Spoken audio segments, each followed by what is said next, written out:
Au nom du Père et du Fils et du Saint-Esprit. Amen. Évangile de Jésus-Christ selon saint Matthieu. En ce temps-là, Jésus s'adressa aux foules et à ses disciples et il déclara : Les scribes et les pharisiens enseignent dans la chair de Moïse. Donc tout ce qu'ils peuvent vous dire, faites-le et observez-le. Mais n'agissez pas d'après leurs actes, car ils disent et ne font pas.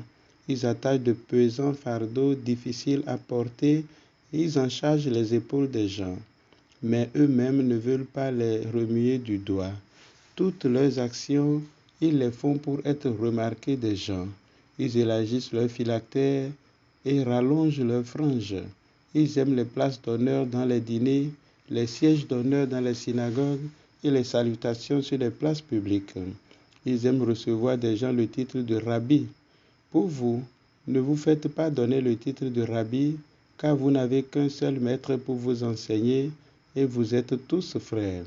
Ne donnez à personne sur terre le nom de Père, car vous n'avez qu'un seul Père, celui qui est aux cieux. Ne vous faites pas non plus donner le titre de Maître, car vous n'avez qu'un seul Maître, le Christ. Le plus grand parmi vous sera votre serviteur. Qui s'élèvera sera abaissé, qui s'abaissera sera élevé. Acclamons la parole de Dieu. Louange à toi, Seigneur Jésus. Ô Seigneur, envoie ton esprit et tout sera créé et tu renouvelleras la face de la terre. Frères et sœurs, dans l'évangile de ce jour, Jésus dénonce les comportements d'incohérence des responsables religieux de son temps. Leur attitude défigure l'image de Dieu et met la foi des autres en doute.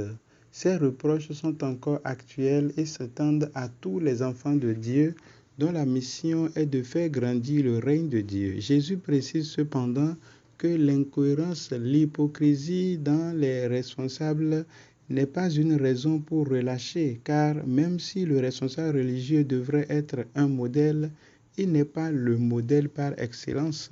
Nous n'avons qu'un seul maître, le Christ.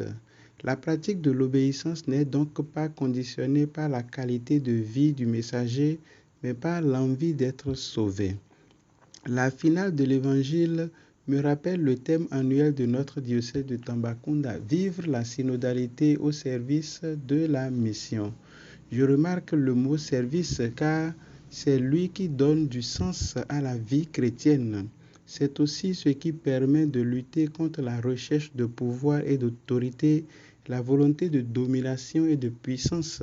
L'Église de Jésus est composée de frères et sœurs et non pas de pères et de fils, de maîtres ou de disciples. Malheureusement, parfois on a l'impression que les laïcs sont plus cléricaristes que les membres du clergé au nom du respect du sacré.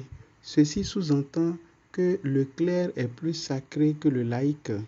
Ce sont des corruptions de la théologie d'un moment précis de l'histoire.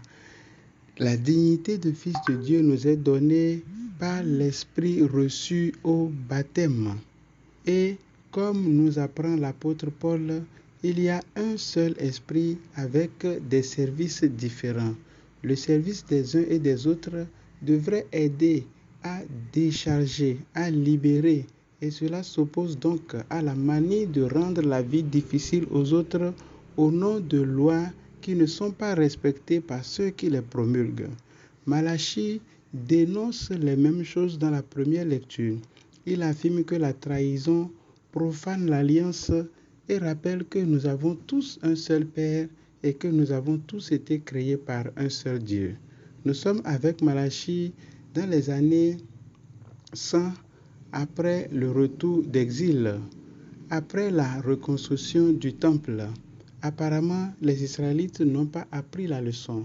Ils continuent d'être divisés entre eux sur des choses superficielles au lieu de s'unir et de vivre comme des frères et sœurs en fondant leur vie sur les valeurs reçues du Dieu qui les sauve.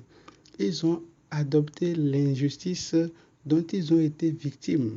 La Bible rappelle que si même Satan est divisé, son royaume ne peut pas subsister, d'où l'urgence de nous unir, de relativiser les détails et de rester fermes sur les valeurs afin de vivre dans ce monde devenu une jungle dans laquelle les plus forts se battent et les effets collatéraux compliquent la vie aux plus faibles. L'antidote de ce virus, combien nuisible dans l'Église et dans la société, nous a été donné le dimanche passé. Tu aimeras le Seigneur ton Dieu de tout ton cœur et tu aimeras ton prochain comme toi-même.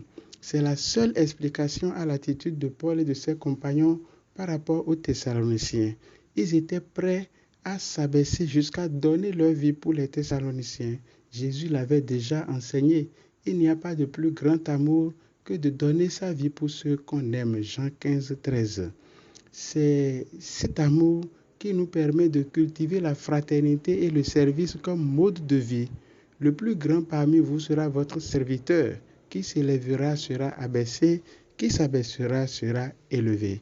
Avec le psalmiste, disons donc au Seigneur, je n'ai pas le cœur fier ni le regard ambitieux. Je ne poursuis ni grand dessein ni merveille qui me dépasse. Garde mon âme dans la paix près de toi, Seigneur. Prions le Seigneur. Dieu de puissance et de miséricorde, c'est ta grâce qui donne à tes fidèles de pouvoir dignement te servir. Accorde-nous de progresser sans que rien nous arrête vers les biens que tu promets par Jésus le Christ notre Seigneur, au nom du Père et du Fils et du Saint-Esprit. Amen.